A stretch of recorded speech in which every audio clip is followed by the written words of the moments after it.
Halo semuanya, pada video kali ini gue akan membagikan skema box NTX BRX118 yang terinspirasi dari skema box direct, vented atau bass reflect yang umum digunakan. Skema ini dikhususkan untuk transducer speaker BNC dengan tipe 18TBW1008 ohm. Awalnya gua masih mikir kalau untuk speaker buatan Eropa ini gua skip karena target gua ingin mengutamakan produk lokal terlebih dahulu. Dan di sisi lain, karena harga transducer speakernya mungkin hanya bisa dijangkau oleh kalangan tertentu. Tapi karena beberapa waktu lalu ada teman-teman yang nge-request, maka gua coba bereksperimen pada video kali ini.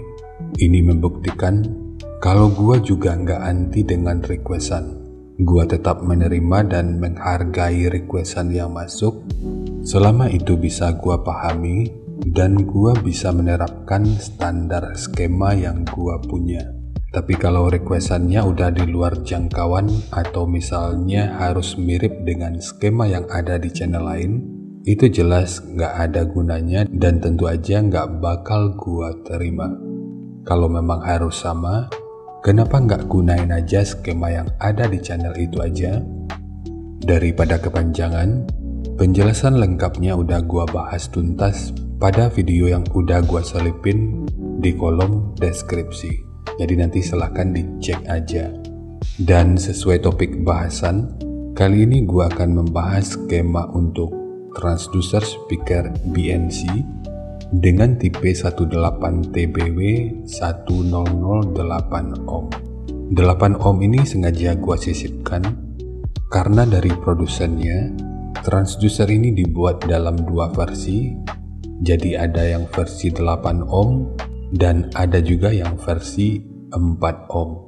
Dan gua pikir transducer yang umum di pasaran global itu sepertinya lebih didominasi oleh versi 8 ohm. Jadi skema ini nantinya tentu nggak direkomendasikan untuk versi 4 ohmnya. Dan ini hanya direkomendasikan untuk transducer speaker yang original aja. Karena nggak nutup kemungkinan di pasaran Indonesia itu banyak yang versi grade-nya. Tanpa berlama-lama, sekarang kita ulas aja spesifikasi teknis dan TS parameternya. Kita mulai dari ukuran transducer speakernya. Untuk diameter lubang pada box, ini ukurannya 423,5 mm dan pada penerapannya nanti bisa digenapkan di 424 atau 425 mm. Kemudian ukuran total dari magnet hingga gasket ini berukuran sekitar 225,5 mm. Ketebalan gasket 15,5 mm. Ukuran antara baut 443 mm. Ukuran terluarnya 460 mm. Dan mungkin masih ada istilah yang salah dari cara penyebutannya, dan di waktu berikutnya akan terus gua coba untuk perbaiki. Sekarang kita beralih ke spesifikasi teknis dan TS parameternya.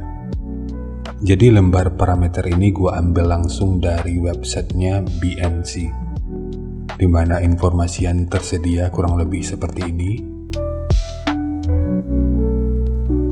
Sekarang kita fokus ke spesifikasi teknis dan TS parameternya aja. Kita intip dulu beberapa poin dari spesifikasi teknis. Untuk nominal diameter, ini ukurannya 460 mm atau 18 inci. Impedansinya 8 ohm. Nominal power handling 1500 watt. Continuous power handling atau program power ini 3000 watt. Jika lu masih ragu dengan perbedaan antara nominal power handling dengan program power ini udah pernah gua bahas pada video yang akan gua selipin pada pojok kanan atas video ini, atau nanti bisa juga dicek pada kolom deskripsi.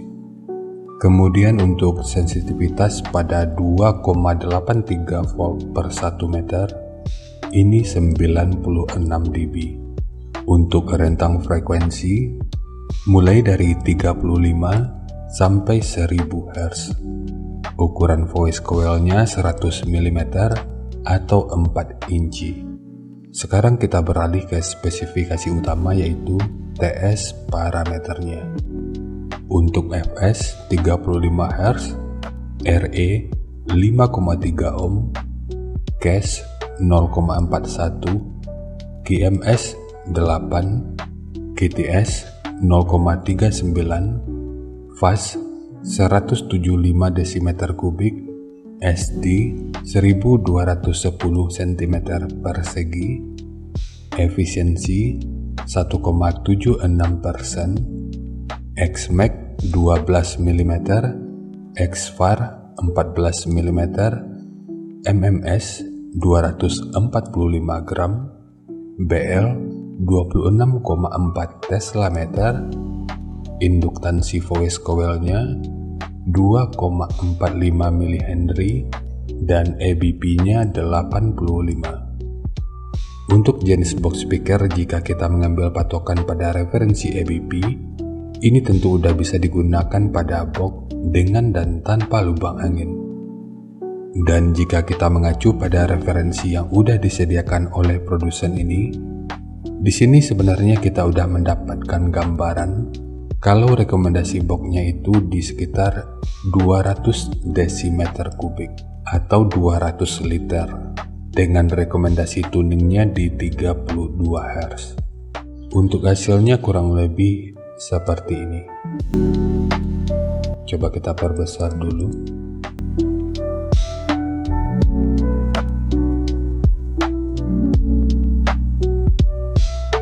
Jadi ini merupakan respon frekuensi pada 1 watt per 1 meter yang udah disediakan oleh produsennya. Meskipun agak buram, di sini gua bisa melihat rentang frekuensi yang tergambar di sini ini mulai dari 20 sampai 400 Hz. Dan untuk puncak dari garis merah ini masih di bawah 96 dB. Agar lebih jelas, nanti gua bikinin simulasinya dan mudah-mudahan semua ini bisa sedikit lebih jelas. Meskipun nanti mungkin ya tentu nggak bakal mirip, tapi akan gua coba sebisanya. Untuk keterangannya, box yang digunakan di sini adalah bass reflect dengan konfigurasi satu transducer speaker. Volume internal box ini di 200 liter, tuning frekuensinya di 32 Hz, output akhir di -3 dB, ini 32,2 Hz. Untuk port area, ini 339,6 cm persegi, dan kedalaman port yang digunakan ini 31,7 cm. Dan seharusnya ini tentu udah cukup memberikan gambaran untuk mendesain box speakernya. Jika lu ingin membuat box sesuai referensi pabrikan ini, harusnya ini udah mudah. Tapi di sini gua tentu nggak bakal ngikutin referensi yang ada. Jadi sekarang kita masuk aja ke rincian semuanya.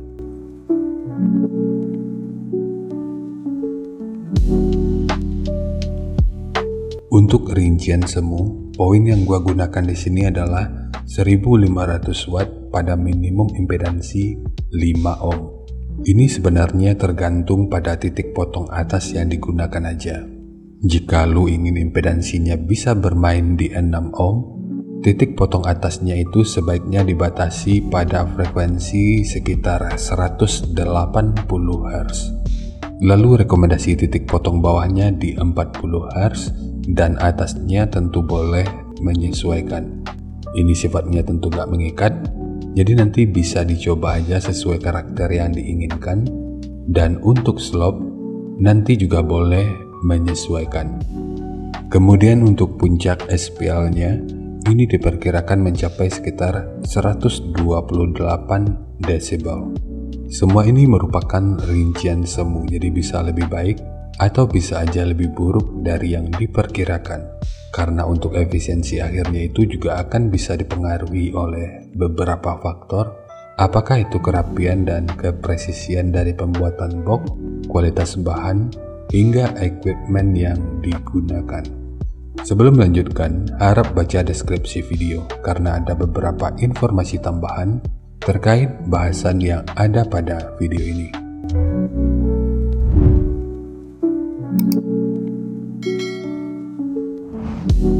Dan berikut referensi yang gua gunakan dalam mendesain skema box speakernya.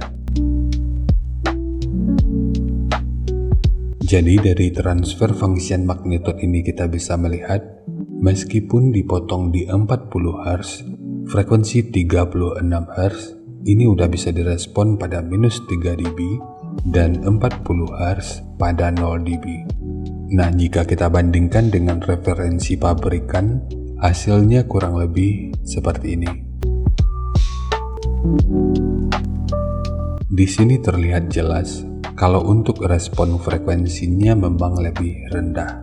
Tapi untuk frekuensi utama atau respon frekuensi subwoofernya, sebagian besar itu masih di bawah 0 dB. Dan coba bandingkan dengan konfigurasi yang gua gunakan. Dan seperti prinsip utamanya, jika kita kembali mengacu pada keawetan, maka skema yang menggunakan referensi pabrikan ini sebaiknya hanya disuplai dengan daya 1100 watt terukur aja. Karena dengan daya tersebut, nilai Xmax-nya ini udah tercapai. Tapi di sini kita tentu berbicara terkait watt terukur dan bukan watt peak-nya. Dan karena watt aman yang bisa ditampung itu sekitar 1100 watt, maka puncak SPL-nya tentu juga akan turun. Dan jika dibanding dengan referensi yang akan gua bagikan ini, selisih puncak SPL-nya itu sampai di 4 dB. Jadi sekali lagi, jika lu hanya ingin bikin sesuai referensi pabrikan, video ini bisa di close aja. Kemudian untuk respon dari portnya, dengan daya 1500 watt, pergerakan udara pada port puncaknya diperkirakan sekitar 16,3 meter per detik. Sementara untuk gain yang dihasilkan oleh port kurang lebih seperti ini. Jadi secara teori, di sini port akan membantu dalam merespon frekuensi hingga sekitar 31,5 Hz pada minus 3 dB.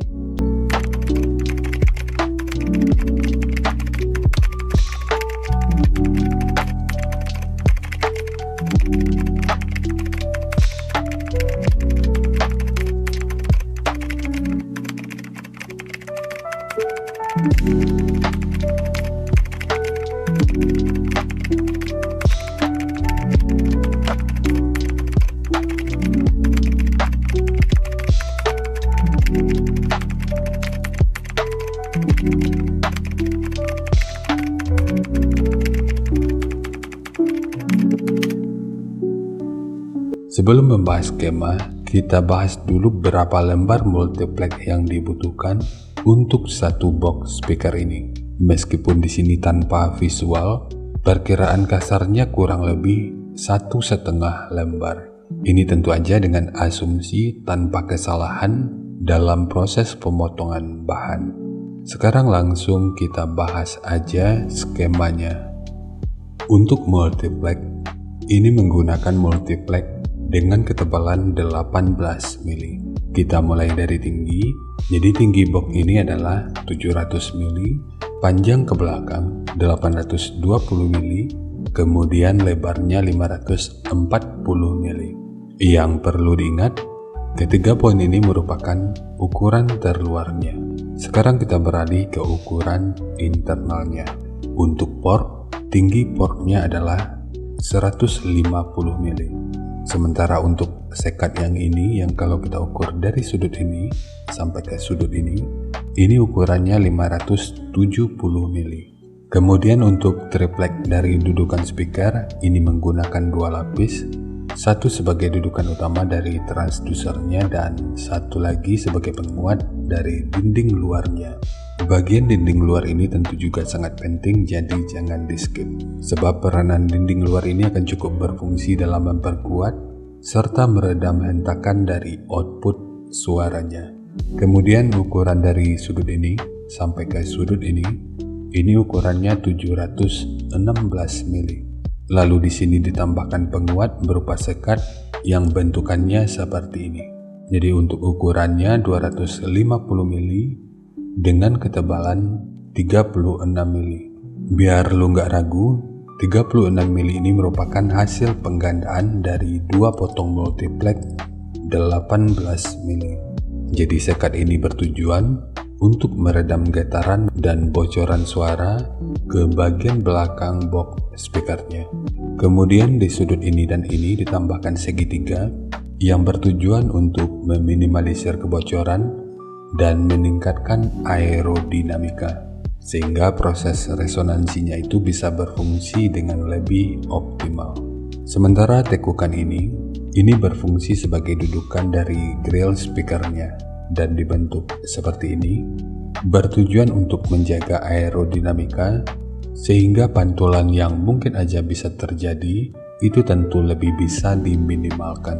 Sementara untuk handle, jika lu ingin menggunakan handle triplek seperti ini, akan lebih baik jika sudut luar dan dalamnya dibentuk seperti ini. Ini bertujuan untuk aerodinamika, jadi nanti tinggal lu custom aja sesuai kebutuhannya.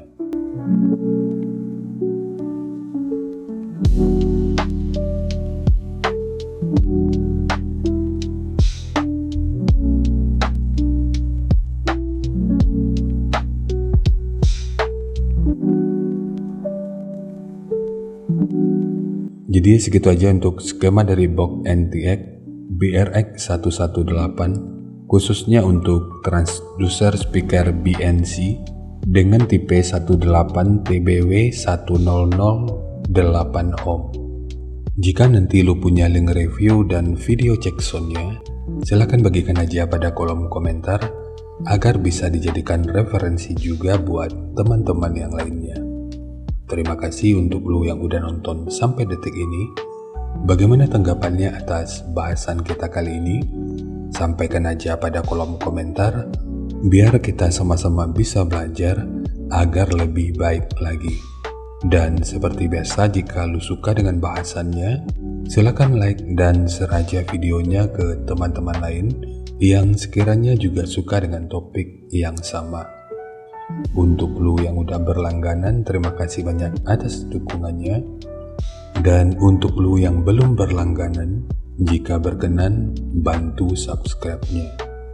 Dan jangan lupa untuk baca kolom deskripsi dan kunjungi juga tab komunitas untuk mendapatkan informasi dan update terbaru. Jadi ya segitu aja, dan kita ketemu lagi pada video yang lainnya.